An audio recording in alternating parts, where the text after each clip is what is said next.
নমস্কার। আজ আমি শ্রী শ্রী রামকৃষ্ণ কথামৃত প্রথম খণ্ড থেকে পাঠ করব। তব কথামৃতং তপ্ত জীবনং কবিভিরীতং কল্পসাপহম শ্রবণ মঙ্গলম শ্রীমদাততং ভুবি গিনন্তি যে ভুরিদা জনা। এখানে ঠাকুরের ছবি, মা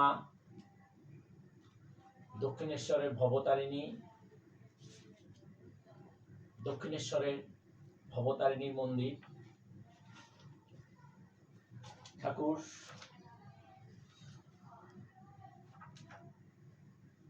আজ পঞ্চম পরিচ্ছেদ অভ্যাসযোগ, দুই পথ বিচার ও ভক্তি। বেলা ৩টা। মারোয়ারি ভক্তরা মেঝেতে বসিয়া ঠাকুরকে প্রশ্ন করিতেছেন। মাস্টার, রাখাল ও অন্যান্য ভক্তরা ঘরে আছেন। মারোয়ারি ভক্ত: মহারাজ, উপায় কি? শ্রীরামকৃষ্ণ: দুই রকম আছে, বিচার পথ আর অনুরাগ বা ভক্তির পথ। সৎ অসৎ বিচার।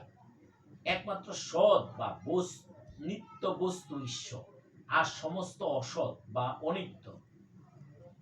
বাজি করে সত্য, ভেলকি মিথ্যা, এটাই বিচার।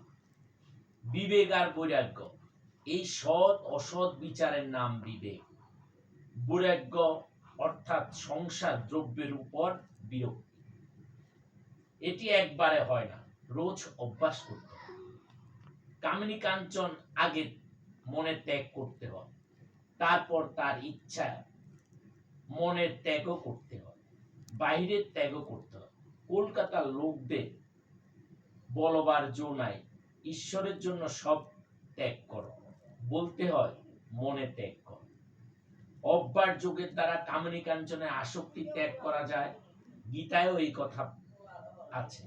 অভ্যাস দ্বারা মনে অসাধারণ শক্তি এসে পড়ে, তখন ইন্দ্রিয় সংযম করতে, কাম ক্রোধ বশ করতে কষ্ট হয় না।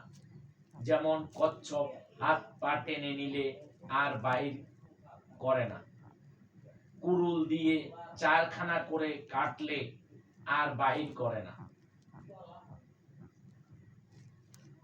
মারোয়ারি ভক্ত: মহারাজ, দুই পথ বললেন, আর এক পথ কি? শ্রীরামকৃষ্ণ: অনুরাগের বা ভক্তির পথ। ব্যাকুল হয়ে একবার কাঁদো, নির্জনে গোপনে দেখা দাও বলে। তব কথামৃতং তপ্ত জীবনং কবিভিরীতং কল্পসাপহম শ্রবণ মঙ্গলম শ্রীমদাততং ভূমি গিনন্তি যে ভুরিদা জনা। জয় ভগবান শ্রী রামকৃষ্ণ দেব কি জয়, জয় মহামায়ে কি জয়, জয় স্বামীজি মহারাজ জি কি জয়। জয় ঠাকুর।